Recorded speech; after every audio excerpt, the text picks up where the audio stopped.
What's up, guys? Welcome into Packers Total Access. My name is Clayton. You can check us out on packernet.com. Find me on Twitter at Packers_access. Just a little early afternoon show for you guys and gals. I guess late afternoon is the best way of putting it. We're going to talk about Nick Saban's reaction to the Micah Parsons trade. Let's hear it from the man, the myth, the legend himself, Nick Saban, arguably the greatest college football coach in the history of college football.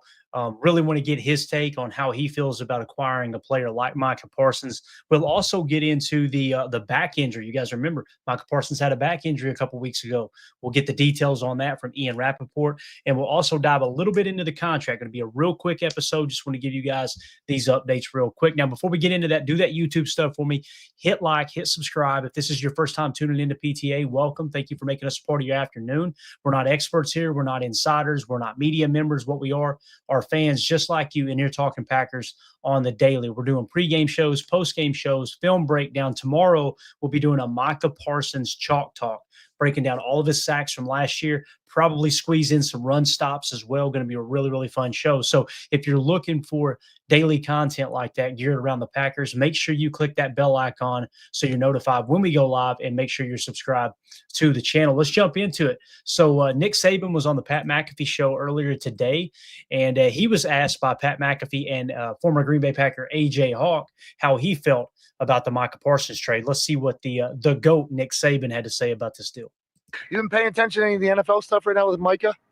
How do you know Jerry Jones well? How can you not? Yeah, it's everywhere. No, I do not know Jerry Jones very well, but man, I tell you what, when you got a significant dominant player, especially pass rusher, I mean, those guys are so hard to find. Oh. I mean, boy, it'd be just hard for me as a coach to let a guy like that go, but it is what it is. It is what it is. And there's been a lot of great clips coming out of all of it, including Micah celebrating around the house and telling his mom she's retired forever, obviously. And that's cool for him from the personal side.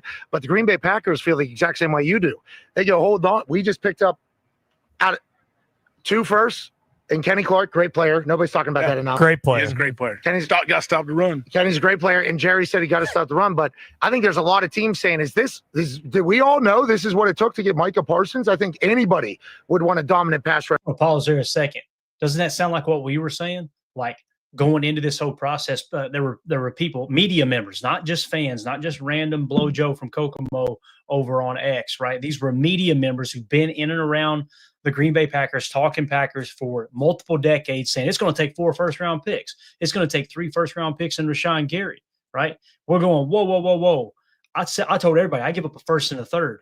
Now, that's the starting point, obviously. If they come back and say we want 2 firsts, got to think about that, right? And the fact that you unload Kenny Clark's contract as a part of the deal as well. And again, I know we're absorbing a cap penalty, but the beautiful thing is when Parsons' contract really kicks in, Kenny's off the books, right? So this kind of balances out. That's what we meant by that. Let's continue. Pressure on their team. Jerry's getting judged pretty hard right now by everybody. Yeah, I think so, because there's certain guys that affect the game. And, wide receivers can affect the game. Quarterback can affect the game. Great runner can affect the game. But pass rushers, in this day and age of football, when over 60% of the plays in the NFL are passes, and that guy can impact the game, not just in sacks, but how many times do you affect the quarterback? And how much is he worried about you as a rusher? I just think that's the one place on defense that a guy can really make an impact. Like you could say our whole secondary, we got to cover 5 guys. You got 1 pass rusher, you don't have to cover anybody except the quarterback. Yeah, you're right. Ball's coming out quick. Coming out quick, too. I mean, that makes everybody. So obviously that was Nick Saban on the Micah Parsons trade. Love what he said there. And listen, it's why we always talk about edge defender being a position of tier 1 importance. That's why when people were talking about shipping Rashawn Gary off, I was about to lose my mind. There's talks of that last year, right? And it's like, yes, I agree. He's not up there with the Myles Garretts and the Micah Parsons at rushing the quarterback, right? But because he's not lived up to the expectations of other first round picks, that doesn't mean you unload your best pass rusher. Hands down, he was our best pass rusher, right? So now you pick up a pass rushing specialist who can do a lot of other things as well, and you still got Rashawn Gary opposite side to stop the run. It's just absolutely huge. I love how you talked about affecting the play, not just sacks, guys, not just sacks. Again, I said yesterday, Micah played a little less than 700 snaps in 13 games, right around the same mark that Gary played in terms of overall snaps. If he gets the same amount of snaps as he did in Dallas, you may see that sack number go down a touch this year because of how we played defense last year in the Jeff Hafley scheme. Now, there's a chance that Jeff Hafley says, all right, they know we're keying in on the run. Let's pin our ears back and get real aggressive. You may see Micah finish with 16 or 17 sacks, right? All that's still on the table.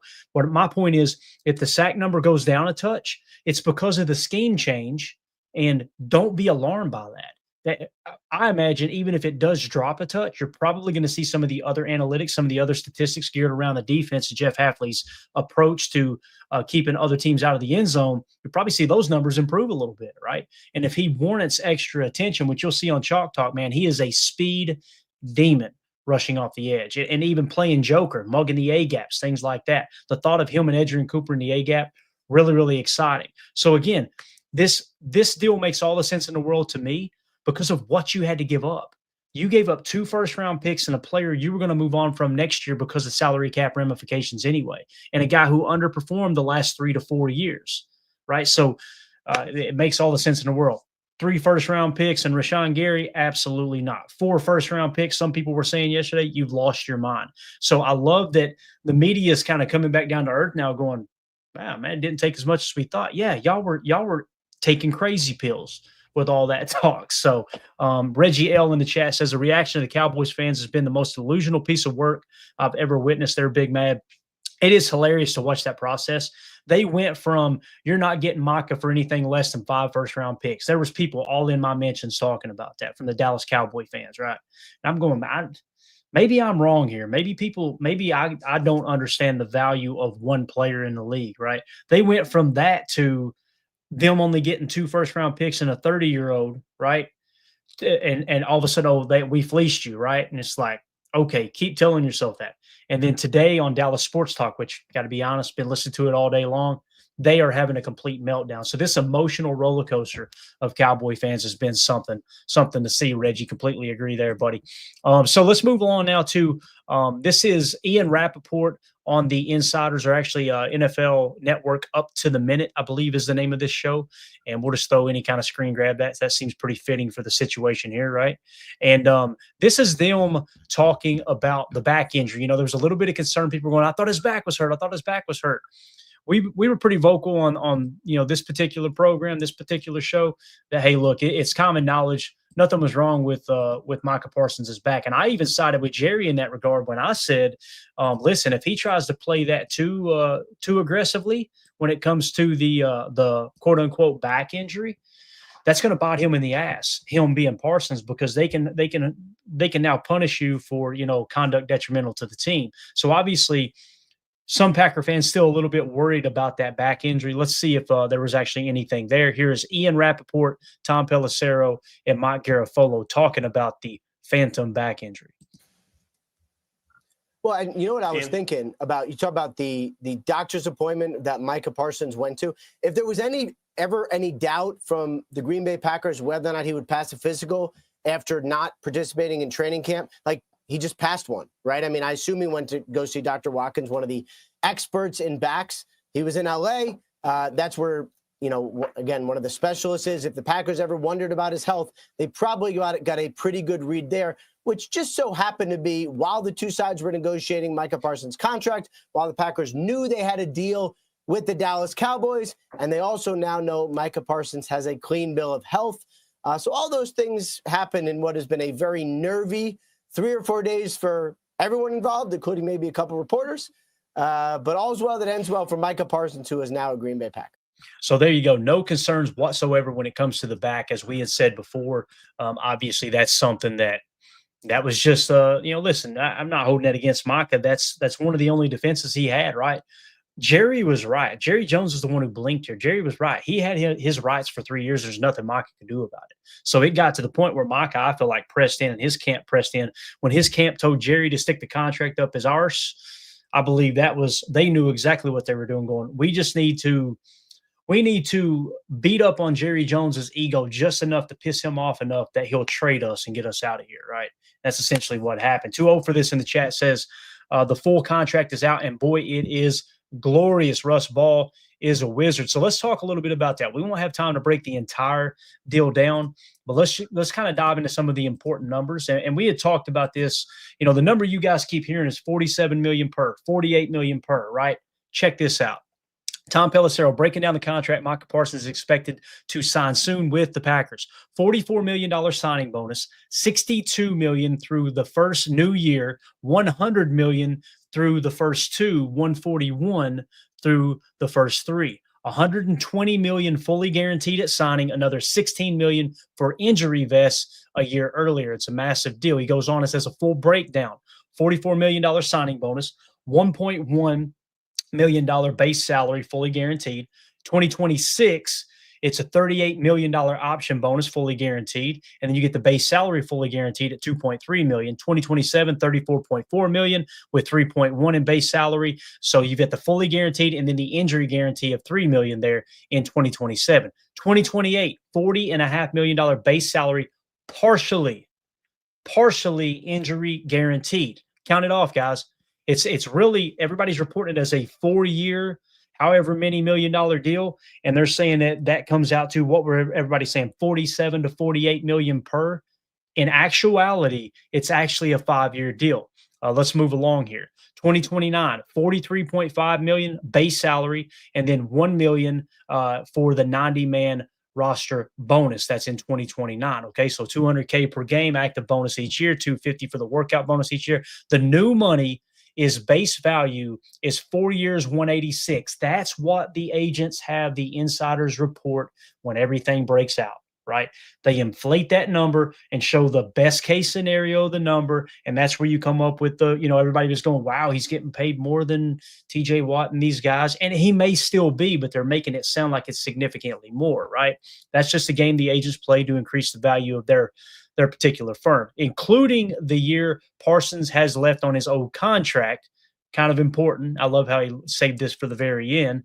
Including the year Parsons has left on his old contract, it's a 5-year, $210 million total deal. What does that mean? So instead of saying 4 years at 48 million per, it's truly a 5-year, right? $210 million deal. If you average that out, guess what, guys? We now jump down from 47 to 48 million, all the way down to 42 million average annual. But it gets better.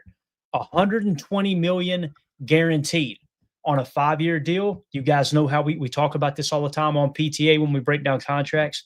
A 4-year deal typically with Goody is a 3-year deal. A 3-year deal is typically a 2-year deal. What does that mean? You can get out of that contract on the backside fairly easy. Notice again, when you look at the front side of the contract in 2025, $44 million signing bonus. Look at the base salary, 1.1, right? And then you notice when you get to 2028, that's where you get to the partially injury guarantee, okay? So essentially what this means is you got a 5-year, $120 million guaranteed. That's the real aspect of the contract. So when you get to, with this 5-year deal, when you get to year 3, when you get to 2027 and you've cleared that, he's played 3 years with the Packers, guess what? Now you can start getting out of that contract. If you want to, you may not want to. You may want to keep him around until he's 33. He's a physical freak. I feel like he stayed fairly healthy. Cowboy fans never talked about him being injury prone until he was traded. Now all of a sudden we're supposed to be worried that he's injury prone. And of course, the back injury comes back just fine. So again, we'll get into all the details of the contracts later. Just wanted to point that out, that it is not the 4-year, $48 million per that people were reporting, right? It's essentially a 5-year, $210 million, $42 million on average but you can get out of it after 3 years if you want to. And also, you can reduce those cap numbers. If he's balling out, you can reduce those cap numbers by throwing him some more guaranteed money, converting that $40.5 million signing bonus. You know how much room right there you have to convert over to signing bonus, tack on 2 voidable years, and kick that cap hit, 2 years down the road. It's absolutely huge. And again, that doesn't come due until you move on from him, where it accelerates, much like you've seen with the Kenny Clark contract. So again, beautiful job. Completely agree there, 2-0 for this. Our boy Russ Ball cooked here, and I think he's one of the most underrated capologists, whatever you want to call him, cap guru in the entire National Football League. Let's move along to this. How are fans and players reacting? Rasheed Walker tweeted out, "It's over with, LOL," as he quote tweeted SportsCenter, "The new look Packers defense after the Micah Parsons trade. Best defense in the league, ? Rashawn Gary, Edgerrin Cooper, Xavier McKinney, Keyshawn Nixon included in it. I thought that was kind of cool. They included Key. And then Micah Parsons. Now, I would replace Key with a couple other players, maybe an Evan Williams, somebody like that, right? Devontae Wyatt is so far under the radar, guys. Last we heard, I think he was in the 90 percentile in terms of pressure rate from true pass sets, right? So keep that in mind. Devontae Wyatt's going to get a lot more opportunities. Carl Brooks is now going to step into a starting role, but who knows? Maybe you see Rashawn Gary kick in from time to time. Maybe you see Lucas Van Ness kick inside from time to time, just like they used him over with Iowa in college. Now, last thing I want to hit on here real quick, Bleacher Report put this out. All of a sudden, Micah Parsons is favored to win the Defensive Player of the Year award following his trade to the Packers. What changed, guys? Micah Parsons isn't all of a sudden a better player than he was in Detroit 24 hours ago, or I'm sorry, Dallas 24 hours ago, right? So what changed? Could it be that he's finally got a damn near elite, I would say great, definitely great edge defender in Rashawn Gary, who was the best run-stopping edge defender in all of football last year? Could it be he's got him on the opposite side now? I think it's got a lot to do with it. I think you also take into consideration Devontae Wyatt. If you put Carl Brooks into one tech in that nickel 4-2-5, which is what we're going to be in the majority of the year unless we go to a 3-3-5 Cub or some sort of that nature. If you put Carl Brooks in the one and you force a double team there, right, because he's in the one tech in the A gap on the left, you put Devontae Wyatt in the 3 tech, and then you have Rashawn Gary out in a wide 9, opposite side wide 9 for Micah Parsons. Guess what? You've got Devontae Wyatt with a one-on-one matchup against a guard most likely, and they've got to choose. Do we double Parsons or do we double Rashawn? And if they decide we're going to double chip, let's say have a tight end on Parsons' side to chip before he goes out and releases, and let's have a running back on the side of Gary to chip before he goes out and releases into the route, guess what? You're minimizing your targets in the passing game. What did we start this show with right here? Nick Saban talking about how he pressuring the quarterback will affect the other team, right? When you hear pressures, you think, oh, yeah, you got in the quarterback's face. Guys, it happens pre-snap too. It happens on Tuesday, the day of game week. That's when you hear the term on this show, Tuesday player. Oh, he's a Tuesday player. Oh, that's a Tuesday player. When we're breaking down the preview for the Detroit Lions game, you're going to hear us say, who are their Tuesday players? I didn't make that up, right? None of the guys on the show made that up. That's Bill Belichick 101, and he learned it from a lot of pioneers in the game of football. Well, guess what? Where did Nick Saban learn that from? Bill Belichick in Cleveland, right?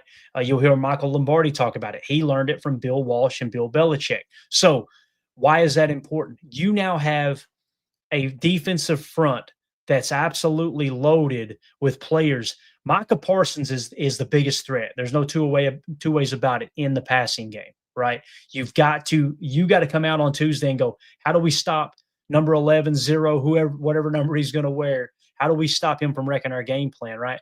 But you can bet your sweet rear end they're going to also be looking across and going, don't forget about Gary, because in the past, teams have been able to chip Gary all game long. That's something that's a real thing as well. Now, in terms of run defense, yes, that's not Micah Parsons' strength, but don't take this the wrong way. Some people are acting like Micah Parsons is an absolute bum in run defense. That is not the case. But the way he plays, he flies up the field. That's going to make you a little more vulnerable in the run game on his side if Jeff Hafley allows him to play with that freedom. That's an easy fix. All you got to do is make sure you got an extra body over there protecting him on that side of the line as well. So what you'll probably see in your base 4-3 is a 5-man front, what I refer to as a jam. Everybody likes to throw the Sam term around a lot, which is a Sam backer, strong side of the formation, a backer that's going to line up over the tight end. If they're not truly stacked guys, I don't understand people still calling it a Sam. If they're on the line of scrimmage, that's an edge defender. If Micah Parsons is on the line of scrimmage, whether it's on the tight end side or the weak side, and you got a 5-man front, that's what we refer to as a jam, as long as you've got at least a shade or a 0 covering up the center. You're forcing one-on-ones across the board. It's a one-gap approach to stopping the run, and Micah Parsons will be just fine in that role on run defense for sure. So that's all I got, guys. Just want to give you a quick episode. Probably no show tonight. Don't be surprised if you just get a random notification that we go live, but it's Friday Night Lights tonight. We're going to watch some high school football, take the night off, and hang out with the family. So we'll be back tomorrow, definitely, for a PTA Live. We'll probably do another early afternoon, late afternoon show like this, just a quick little hitter to get you guys any information that's released. What we'll probably do early tomorrow is bring you guys some sound bites from Micah Parsons, who's going to be speaking, I believe, at 6 p.m. Central Time at Lambeau Field, talking about the Packers. And more importantly, Drew D mentions those Badgers got that dub yesterday. It's a great day last night a great way to start off the season for the Wisconsin Badgers, no doubt about it, Drew. So college football all day tomorrow. We'll be back with PTA. Football season's here. It's a glorious time. Thank you all for tuning in. Appreciate it on such short notice. Do me a favor, hit that like, hit subscribe. Make sure you click the bell icon so you're notified when we go live like this randomly, all right? Again, my name's Clayton. This is PTA. Go Pack, go. There we go. We're out. Bye, guys.